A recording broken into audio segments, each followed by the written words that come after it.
So in the sermon, you talked about the three different values that Jesus upholds. It was faithfulness, justice, and mercy. There's certainly some crossover between those. And I was just wondering, what does that Venn diagram look like, Gabe?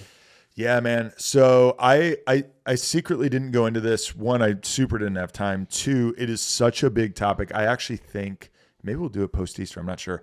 I want to do a whole sermon series on that verse, and the intersection of those three of faithfulness, justice, and mercy.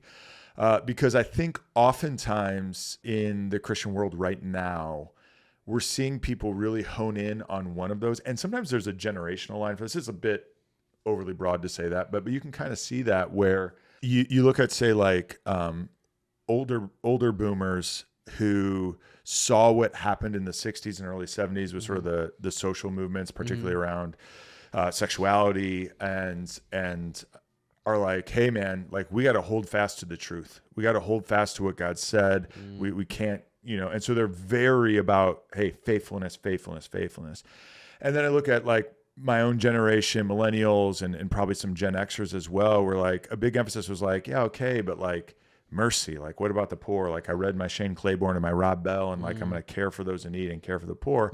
And then Gen Z, younger millennials are like, yeah, it's really cool that you're nice, but like there's systemic issues here. Justice is a problem that we need to, right? Again, that's like super broad. There's people that, okay.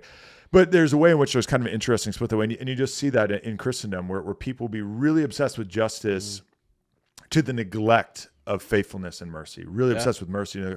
And then there's a way in which you can run into a person who really cares about being justice-minded and faithful, but they're really not merciful and forgiving and gracious towards people who aren't like them. Yeah. Right. And someone who's really justice and mercy, and really they don't care about faithfulness, since you're just kind of a secular humanist. And someone who's really merciful and faithful, but then it's like you're not really engaging the deep issues within our world, right? So you can see how like it's cool, right? Yeah. And actually, I should give credit. Like these words were mine, but the idea for this is from Jon Tyson, who's a preacher I like out in New York.